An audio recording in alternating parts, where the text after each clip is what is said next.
안녕하세요. 오늘은 여러분이 보내주신 자료들 덕분에 정말 흥미로운 이야기를 나눠볼까 합니다. 네, 안녕하세요. 무려 1300년에 걸친 한국 과자의 역사인데요.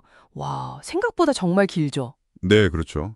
신라 시대 한과부터 요즘 전 세계에서 난리난 케이스넷까지. 맞습니다. 그 변화를 한번 쭉 따라가 보면서 그 안에 담긴 이야기들을 좀 파헤쳐 보려고 합니다. 네, 이게 단순히 그냥 먹는 과자 얘기가 아니라 그 왕실 음식에서 시작해서요. 네네. 전쟁 직후에는 진짜 귀한 사치품이었다가 또 소셜미디어 타고 막 세계로 뻗어나가기까지. 와, 그야말로 한국 사회 변화를 딱 보여주는 타임캡슐 같아요. 그 핵심만 좀 짚어보겠습니다. 좋습니다.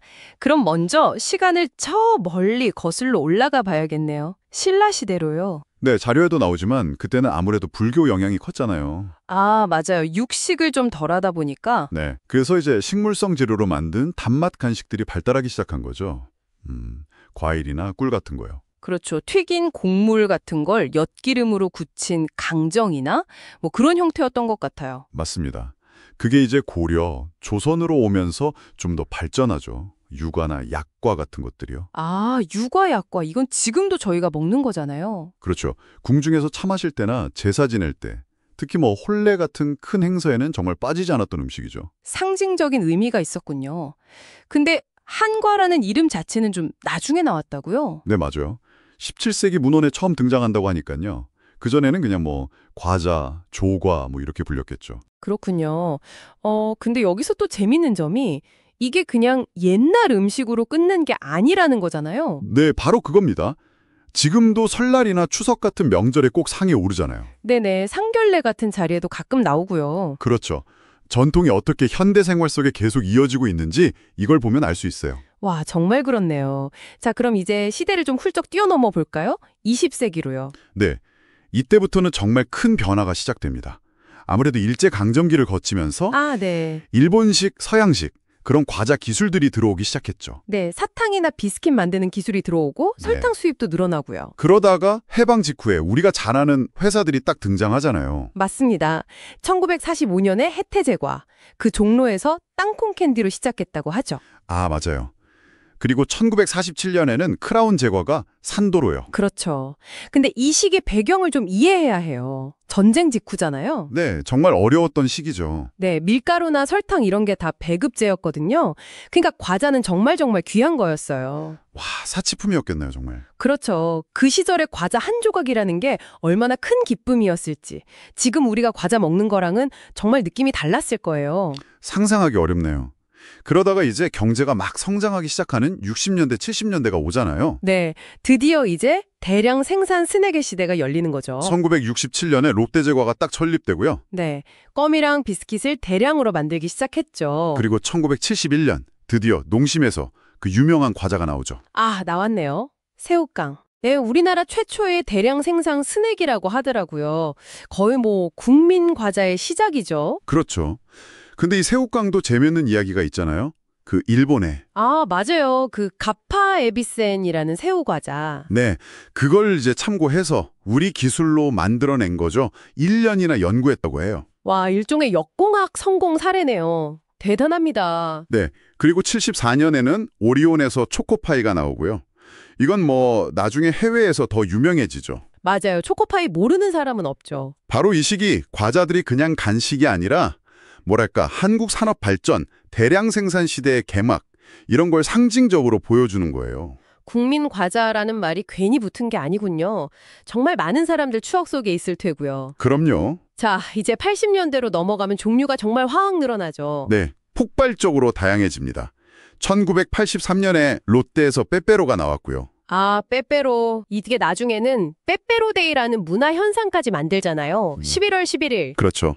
기업 마케팅이 어떻게 사회 문화 현상이 될 수 있는지 보여주는 아주 흥미로운 사례죠. 네, 이때부터 옥수수나 다른 곡물 스낵, 양념맛 스낵도 많이 나오고요. 네. 그리고 대형마트나 편의점이 막 생겨나면서 과자 사기도 훨씬 쉬워졌고요. 맞아요. 접근성이 좋아진 거죠. 그러자 90년대부터는 본격적으로 해외로 나가기 시작하잖아요. 네, 세계화죠.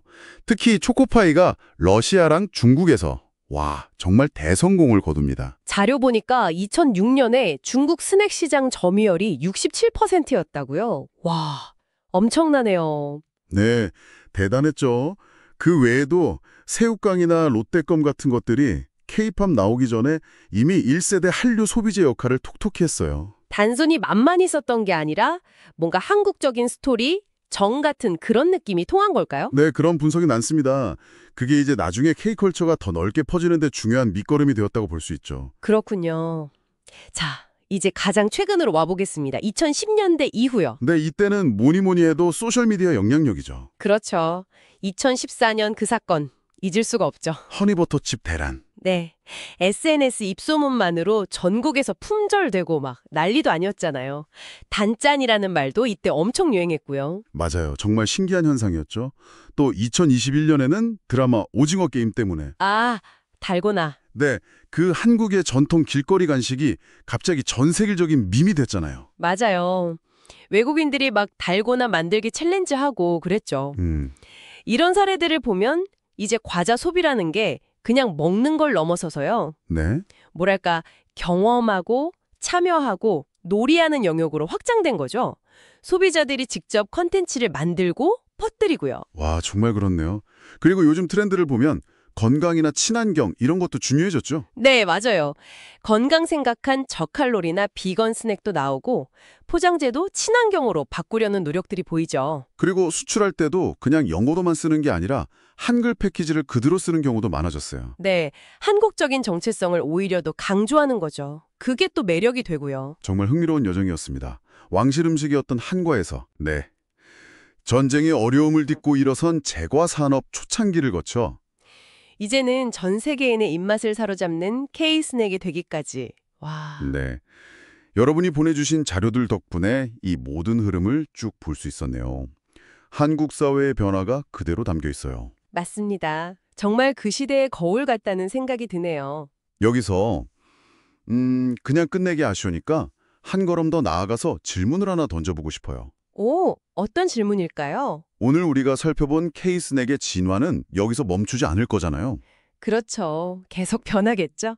그럼 앞으로는 어떤 모습일까? 예를 들면 인공지능 AI가 막 빅데이터 분석해서 전혀 새로운 맛조합을 찾아낸다거나 와, 상상만 해도 신기한데요? 혹은 뭐 개인의 건강 데이터, 유전자 정보 이런 걸 받아서 딱 맞는 영양 성분으로 조절된 그런 초개인화된 과자? 네, 그런 것도 가능할 수 있겠네요. 한국의 기술력하고 또 우리 고유의 음식 문화 유산이 만났을 때 과자의 미래는 또 어떤 모습일지 여러분은 어떻게 생각하시나요? 네, 정말 흥미로운 질문이네요. 한번 각자 상상해보는 것도 재미있을 것 같습니다. 오늘 이야기는 여기까지 나누겠습니다. 네, 즐거운 시간이었습니다. 함께 해주셔서 감사합니다.